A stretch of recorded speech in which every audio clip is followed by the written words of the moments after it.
So T is equal to 1 second. What is the value? What is the instantaneous value of my voltage from my power supply, the voltage from the resistor, and the voltage from the current when time is equal to 1 second? So this is a plug and chug problem. Please make sure you're in radians when you're doing it. I'm not.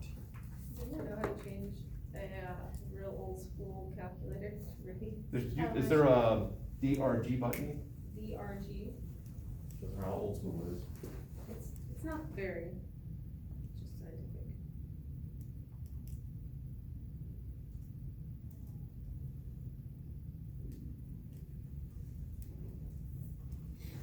There's a DR. Okay, that's it. Radians, there it is, thank you. Mhm. So, anybody have any of these? For the first one, I got unusually close to the voltage value that we already have. Yeah, same. You got close to 141.4 or close Like to 100? that's exactly what I got. I got 141.39. I did as well.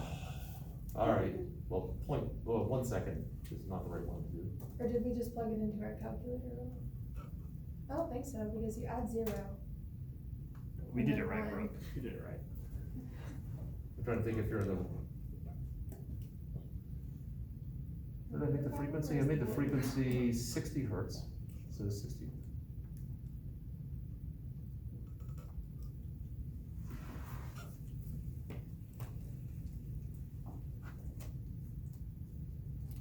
Oh. Yeah, that was a bad choice. Sorry about that. Let's go with.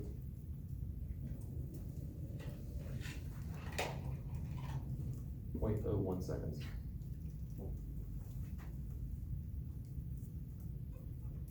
Would a negative number for that third equation make sense? Quite possibly. It was positive before I changed it to 0.01 seconds. So what'd you get for the third one? Negative 122.2. Why do anyone else get this for the third equation? I'll do it. I'm trying to get something that's not near the boundaries here. Something to be slightly more interesting. I mean, I certainly could have checked it wrong, but I'm checking it, it looks okay. It's quite possible I'm just randomly picking wrong choices.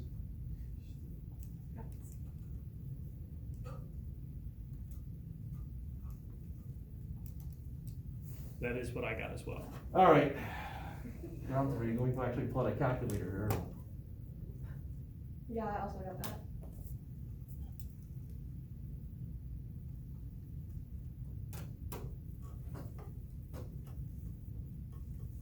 Oh, Did you okay. get a I negative see how number that happened. for, the like voltage across the power supply? I haven't done that one yet. Just I think he's better to change it too. So.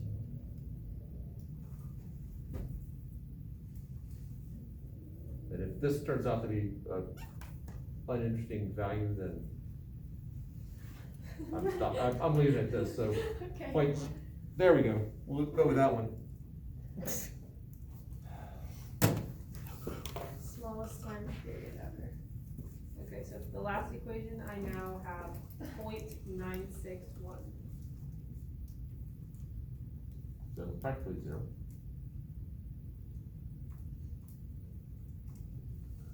For the first one, I got 137.04.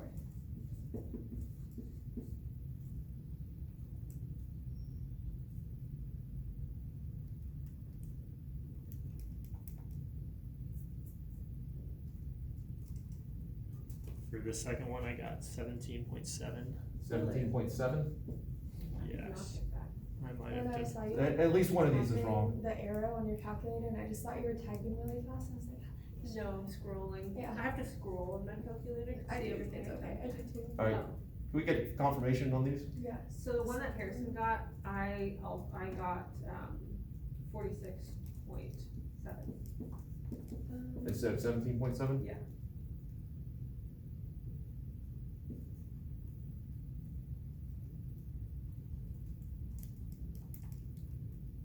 This Okay. is the 60. I got a different number again. Okay.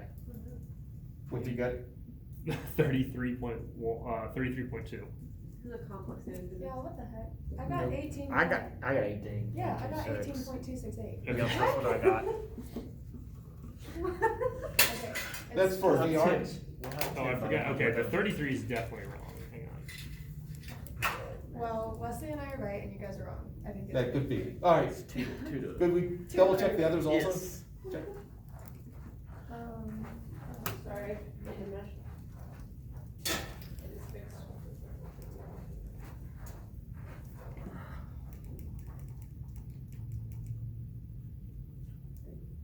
Or is that 0.961 before you multiply times the 123.03?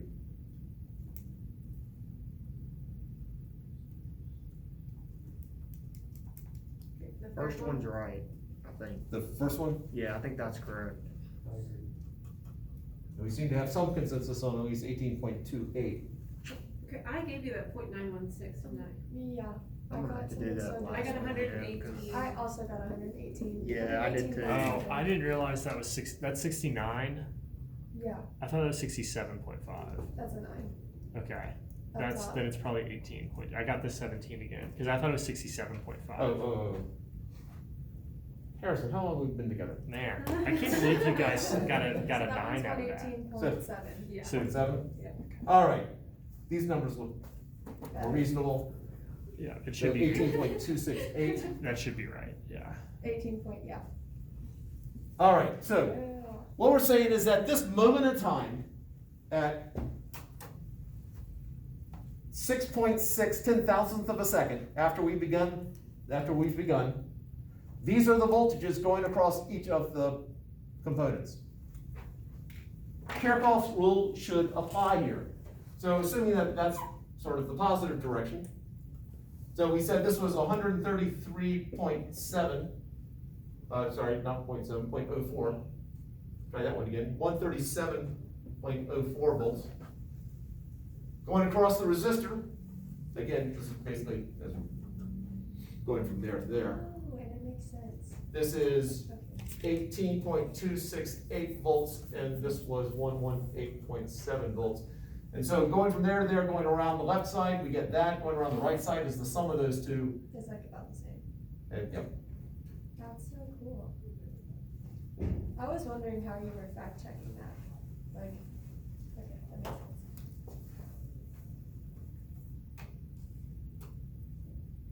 And the current at that moment in time, well, we got an equation right here. You just plug in I have 0.365. amperes. Right. Yeah. Wait, why are we plugging in amperes for time? Yeah. I assume you just. That seems Oh, reasonable. oh, that's the current. Oh, I thought you like drew the arrow to time. Yeah, to the looks that T. way. Okay. Did anyone else get that number?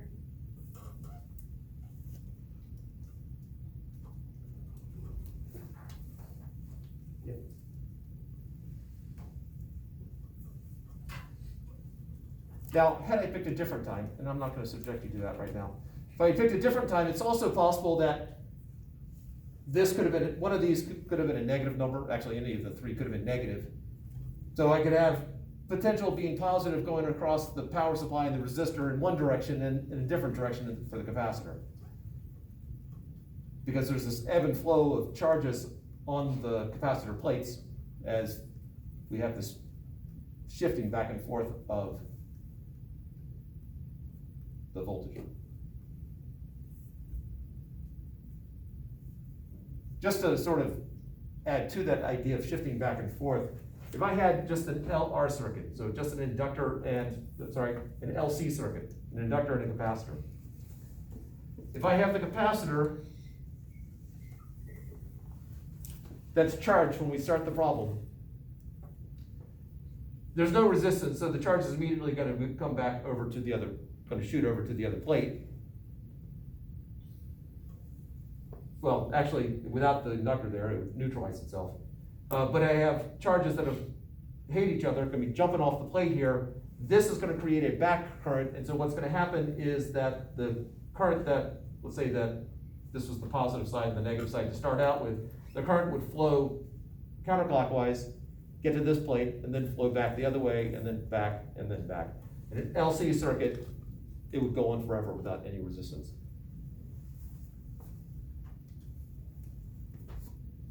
At least on paper. Which is pretty much the only place you'll have no resistance. All right, I'm ready to do the next one. Because, you know, Catalog physics. people demand it. Any questions on this before I erase it? That I'm keeping. All of those formulas would be on a formula sheet for quizzes and exams, right? Yeah, those would be.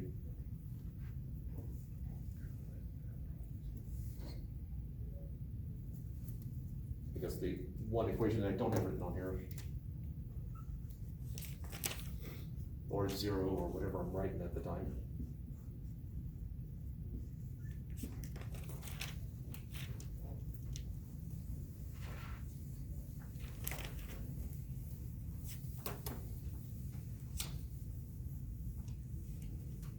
Now, there's another way of solving these without phasors.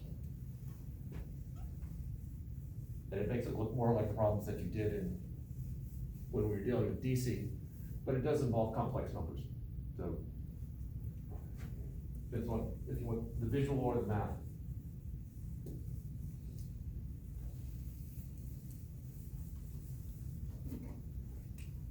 We'll start out with the same situation. We have a frequency of 60 hertz. A RMS value of, I think I had 100 volts last time.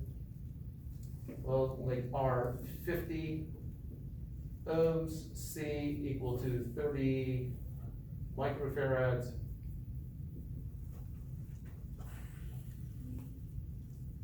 there another piece of information I gave you? If not, we'll pick it up later when we need it.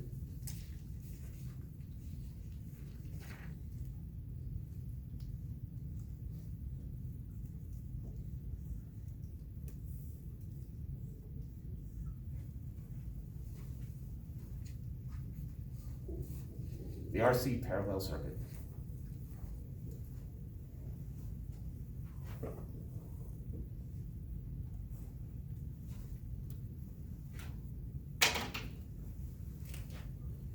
I know that omega is 377 radians per second. We did that before. And then epsilon sub m or 0, whatever I happen to be using, is 141.4 volts. This comes from, this is 2 pi times the frequency, and this is the VRMS times the square root of 2.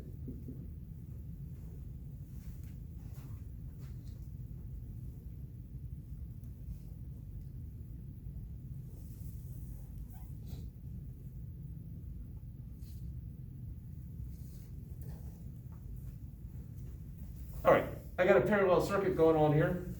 What's going to be the same for everything?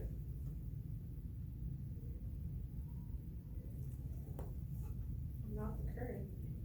Correct? It shouldn't also, the voltage shouldn't be either. Why not?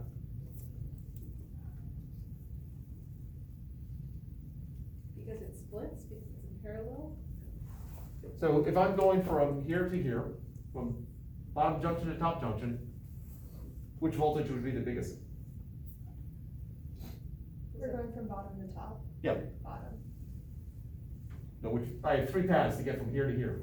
Which path would have the largest potential difference? Probably the one through the resistor. Well, you would have to be the same.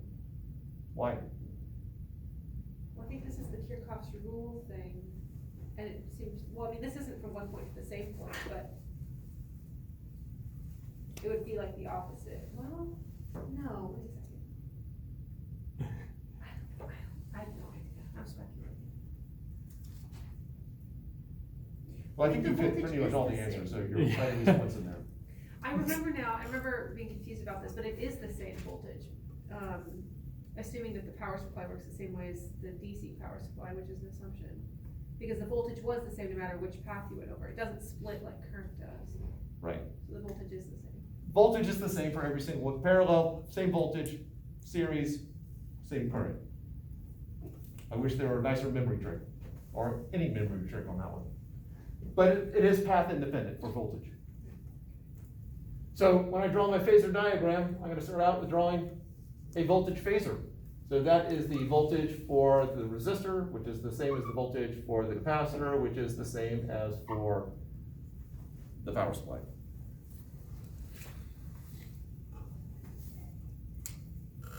Right off the bat, three of the 6 phasors we need to draw.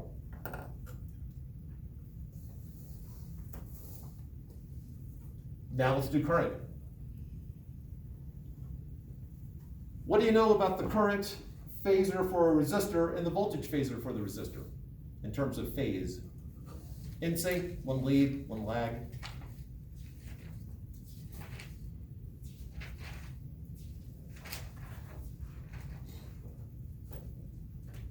For the resistor, does the current lead, lag, or in phase with the voltage phasor?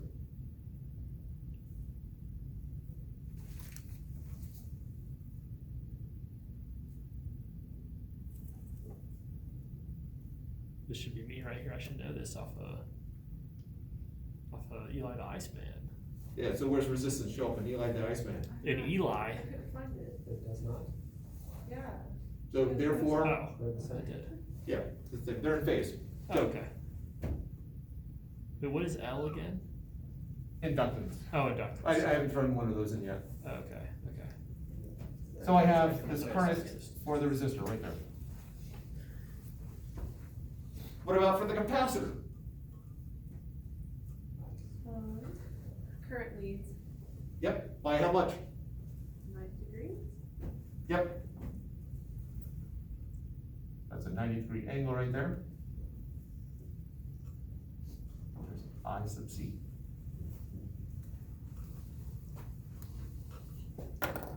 I know that I have current flowing across the resistor, current flowing across the capacitor. The sum of those is the current coming out of the power supply, so I need to add these together to get the current for the power supply.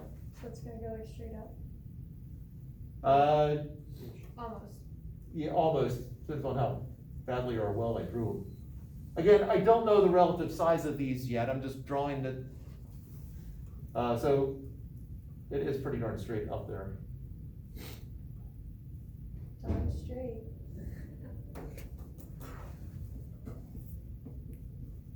Can I ask how you got the current for the capacitor again? I guess I'm confused on that. That's probably like the Iceman, but. For capacitance, current leads. So again, these phasors are all moving around in traditional math order counterclockwise. So this leads by 90 degrees, it leads this by 90 degrees. Is it always gonna be 90 degrees? Between IC and VC, yes it is. Okay. And between IL and VL, it's 90 degrees just in the other direction. Okay.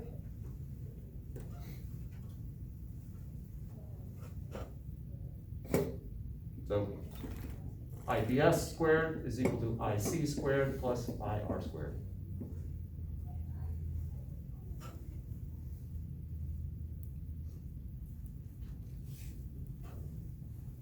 And so now, these are all capital letters here, Ohm's law stuff applies. So this is the voltage coming out of the power supply divided by the impedance squared. This is the voltage from the capacitor divided by the capacitor reactance squared. And the voltage across the resistor divided by the resistance squared. It's like you know what's going on. I'm just good at my reading today. My voltages are all the same because this is a parallel circuit. So I can just factor those out, cancel them out, or divide by the voltage squared. So what I end up with is 1 over the impedance is equal to 1 over the capacitor, 1 over the impedance squared, it's 1 over the capacitor reactance squared, plus 1 over the resistance squared. So my impedance for this circuit is, well, I need to do two things. One, I have to take the reciprocal, and two, I have to do a square root. So this is the square root of 1 over x sub c squared plus 1 over r squared. And it's perfectly acceptable to leave it in that form.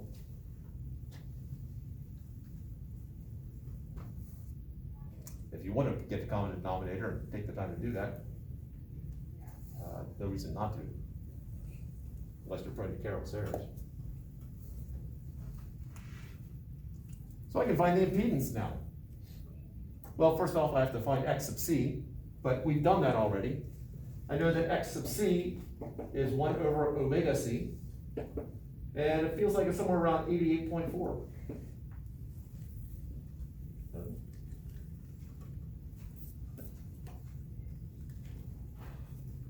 So my impedance is the square root of 1 over 88.4 squared plus 1 over 50 squared.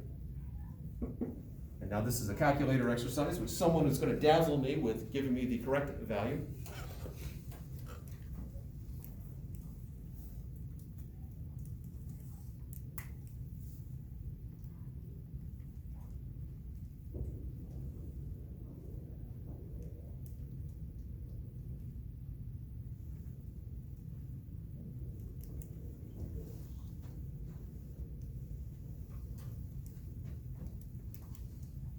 Where did the 88.4 come from? Oh, never mind, I see it. Okay.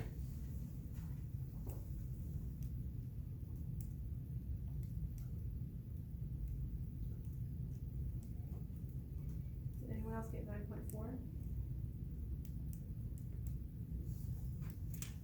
No. No. Garrett, What'd you get? I got 43.5. I got 42.5. oh, I forgot. This is for Those the are my friends. impedance? Pardon? This is for the impedance? Yes.